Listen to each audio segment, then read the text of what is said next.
Hello everyone and welcome to Mordheim Madness Season 1. My name is Karond. Today we are gonna do two things in this particular video. First off, we're gonna do some predictions late in the coming here. I should have done them a bit earlier, but I have been delayed. And the second thing is that we're gonna do the tournament playoff draw.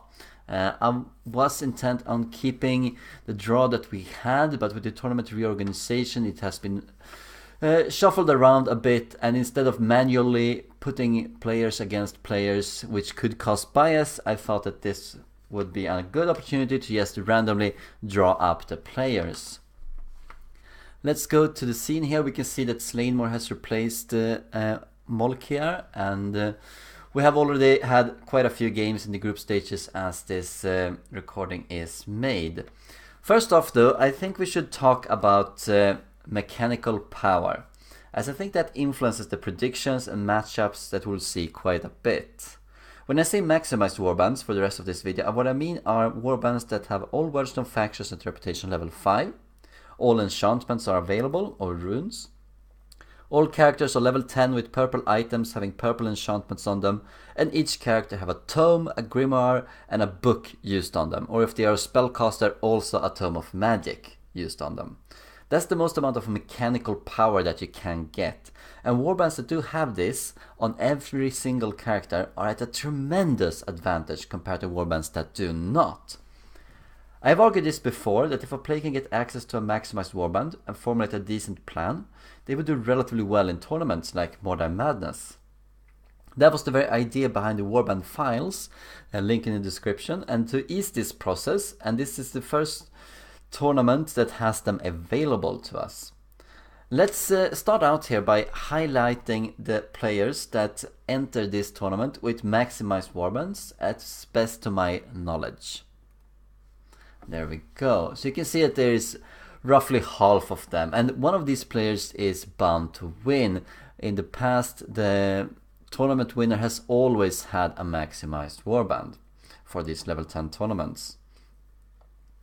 When I did the Mordheim rankings, as you know, there were arguments on including all tournaments to the records. All tournaments had virtually no competition, and many of the old players fought on different terms. I am myself testament to the virtue of mechanical power being the biggest influencer. As my first tournament, I managed to get to the round of 16, where Brewer crushed me with a maximized warband. The next tournament, I returned with a maximized warband myself for the first time, and I won it. Clyde did the same in the previous tournament, the summer tournament, and chances are that we might see that in Mordheim Madness too. There are too few players that bring these maximized warbands, so the tournaments are always decided between them, as said.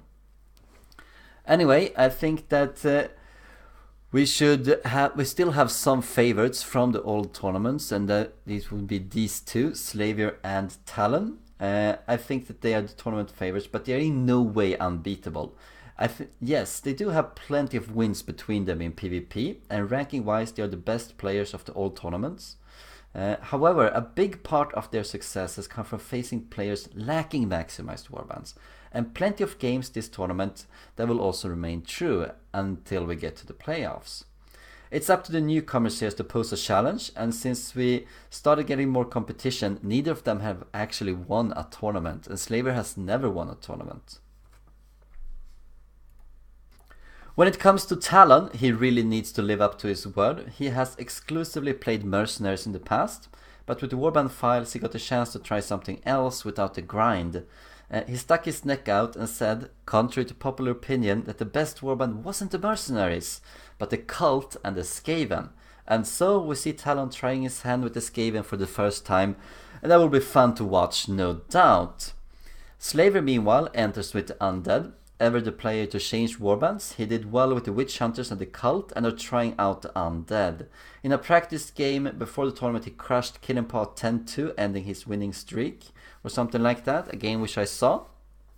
And for the last 3 tournaments, Slaver has met me and lost, and now with this poor luck against me, I think he can do really well in this tournament. Both of Talon and Slavier are undefeated so far at the time of this recording, and they are also first seeded. Let's actually take a bit of a look on the other 4 players who are first seeded. We do know that Clyde is already out of the tournament. He has been unavailable for most tournaments and giving walkovers for every single match he's played. Very unfortunate. I did get in contact with him and he's coming back for the next tournament, but now we can discount him.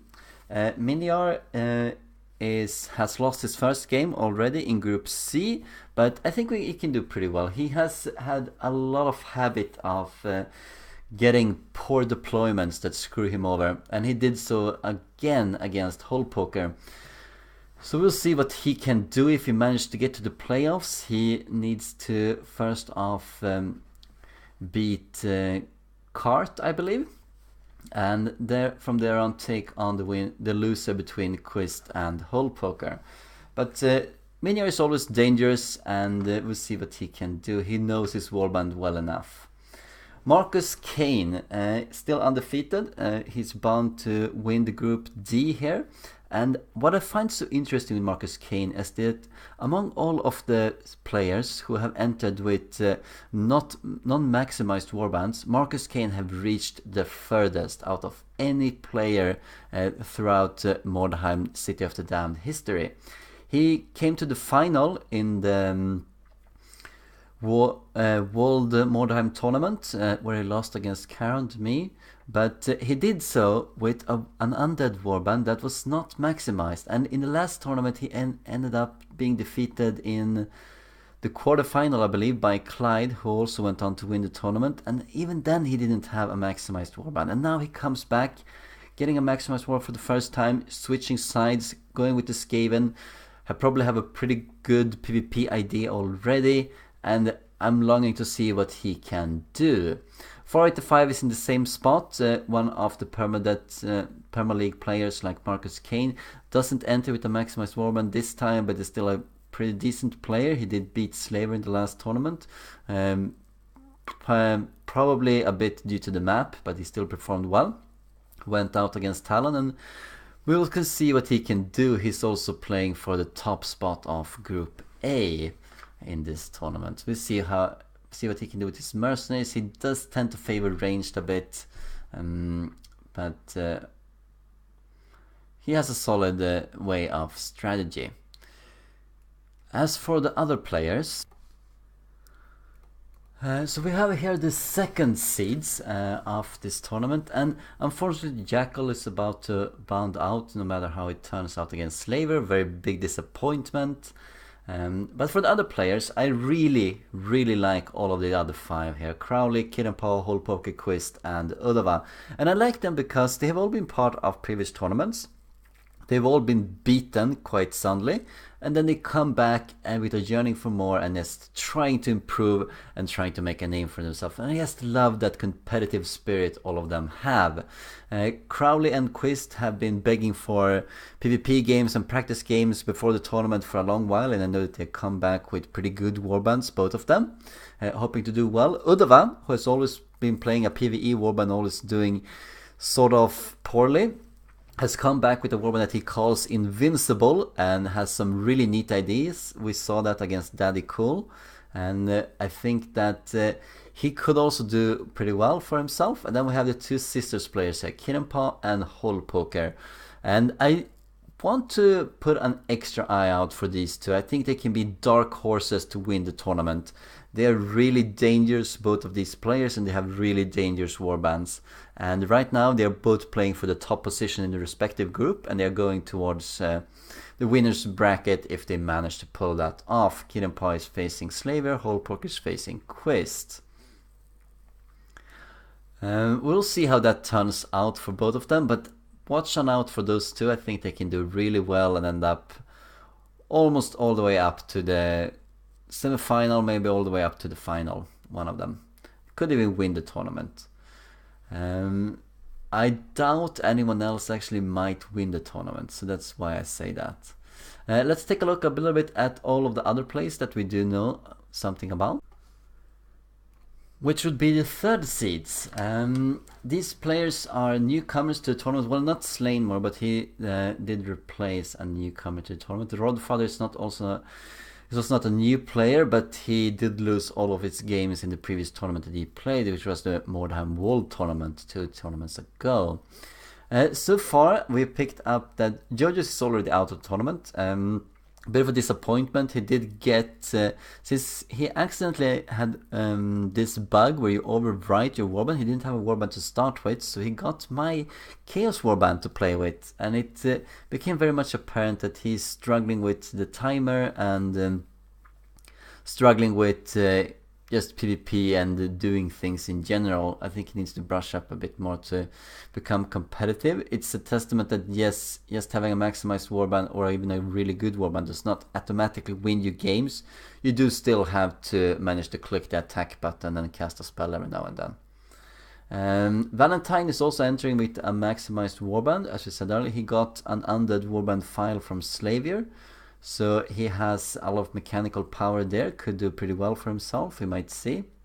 Among all of the third seeds, I think he is the outsider here to do well, and he's already won one game playing for the top of Group A against Pharaoh 85. Slaymore we are happy to see him back. We hope he can do well, although he's in a tough group, Group D, with Crowley and Marcus Kane is going to go into the deciders match there. Then we have Andra 93 and Daddy Cool, both players who I feel entered this tournament a bit on the wrong premise. They do have characters within the warbands that are not level 10. And I feel that they are very much underpowered. I hope they still find this tournament fun and that they can come back with a better warband for the next tournament. Dig, Bobby Boy Freed, Cart and Driss. We haven't seen too much of them before this, where I don't know really too much either, and I'm reluctant to spoil what they are capable of, although I have to say that Bobby Boy Freed says that he's only here to enjoy himself and he feels that he's underpowered, and that may be the case, we don't know. I'm just glad that he's here and he's so enthusiastic about the game. Dig, Driss and Cart do have some power within their warbands, especially to Skaven players here, and we're waiting to see what they can do. Driss also managed to win one of his games, so he's now ranked. Lathandir, we haven't seen him at all, so we're assuming he just bowed out without saying a word. And that would be all of the players. Let's take a short look at what they've done so far before we go into the draw. So we see here that 485 and Valentine has one victory each against Chris Cardiac and Bobby Boy Freed. Chris Cardiac might be the favorite here to go on and take out Bobby Boy Freed, and then whoever loses between 485 and Valentine gets to face Chris Cardiac. In the second group, well, this is going to be really slow if you're going to use the tournament TV. Let me put up a bigger screen here. Here we go. So we see a few of the results here. We are almost at the deciders game within each group, having a few games left to play. And what can we say here? 485 and Valentine have proven that, being the two minor favorites here in this group, they are doing well for themselves, as well as Talon and Jackal. I think that Dig is the big favorite against Andrew 93. Hole Poker and Quiz doing really well for themselves. They had maximized warbands and they were good second seeds coming into this group. Actually, Group C is a bit of a group of death. I've said that for a long time, along with Group F. Both of them are really tough with a lot of good players in them, and I wish that every group was like that. Group D has been a bit of a disappointment with the bow out of Lathandir and Molkiar, both of them not being heard for many days after they signed up, giving Marcus Kane and Crowley free walkover wins, so they haven't actually played a single game yet, as well as Slaynmore. We jumped through Game C here. We had an interesting game with Holpoker and Minior and Quist and Cart. Sadly a desync win there, but Quist had advantage. Gonna be interested to see who wins that. I think Minior is the big favorite to push through against Cart here, but Cart could put up some resistance. He proved himself to be a cautious and decent player in his game against Quist. Clyde bowed out. Rodfather hasn't played a game yet, but he's going up against Udova and his Invincible Mercenaries team. They Daddy Cool, a bit underpowered. He will not be the favorite whoever he ends up with, but we could see a surprise, who knows. We have the big game, Slaver against Karond. They have a very big rivalry between them. Slaver beat Karond in the earlier tournament, and they're bound to set up against each other again. Karond, I will mention that since I said that he was a dark horse, I can say why. I think that he has grown up as a good player, and he has been playing a string of practice games where he crushed Happy, and then he crushed Clyde, despite Clyde being ambushing him. So he has plenty of good wins right there, proving that all you do need is a good mechanical warband and a sound strategy, and you will beat players who think that they are superior. He also had a good string of victories against the newcomers, and then he ended up against Slaver in a practice game before the tournament, and Slaver just crushed him. So being back for the third game between these two will be very interesting to see. Driss is no pushover. He proves that by beating Jojo's 10-1. And whoever loses between Slaver and Karond is going to have a tough game against Driss, I'm sure of that. Alright, let's go through to the draw.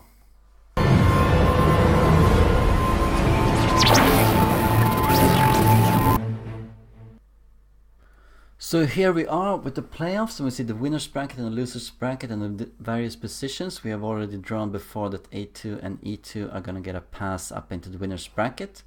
You can see the winner's bracket is just here in the top left corner, and the loser's bracket is further down. And if you lose in the winner's bracket, you go down into the loser's bracket, and if you lose in the loser's bracket, you're out of the tournament. So what we're going to do here is we're going to go to a single website here, random number generator. We're going to pick 8 numbers and just press go, and then 4 against 5, 8 against 6, 2 against 3, and so forth. That's how we're gonna do it to find out who ends up in the winner's bracket. And when I say 2 and 4, we mean this, that A1 is number 1, C1 is number 2, E1 is number 3, A2 is number 4, 5, 6, 7, 8 for B1, D1, F1, and E2. And then we're gonna put them up. So the two first teams here on top left corner for the first match, and then the second match, and so forth. So we're going to start with the winner's bracket and see what we end up with. Let's see here. We go with 4-2, 1-7-1, 3-6, and 5-8. So that means 4 against 2. Let's put that in. That's A2 against C1. And then we have 7-1. That's F1 against A1. 3 against 6, that's E1 and D1, and then for the last one, B1 against E2. So there we have it. And whoever loses between A2 and C1 goes down into the first part of the loser's bracket. Let's draw that out too, and go to the website. So now we'll just generate 4 numbers, and that will be it. 4 numbers like this, and then we get 4 numbers. Okay, let's start. 4 numbers here, and we have, so wait, we get 4 numbers. We need to show actually what we're doing. So C2 is 1, D2 is 2, B2 is 3, and F2 is 4. So let's start now. Resetting that. Starting out, and here we go. 6, oh wait, let's do that again. 4. 3, 1, 2, and 4. So just put that into effect. There we go. So B2, D2, C2, and F2. So whoever loses again with A2 versus C1 goes down against B2. Whoever loses FA between A1 goes down to D2. Whoever loses E1 and D1 goes down to C2, and whoever loses B1 to E2 goes down to F2. Very interesting. That I like this very much. Somehow it made up that you have a completely new opponent that you haven't faced in the group, and I really like that. So that will conclude the playoff draw, and wish you best luck with all of the rest of the games of the Mordheim Madness tournament. See you for all of the nice games coming up. Farewell.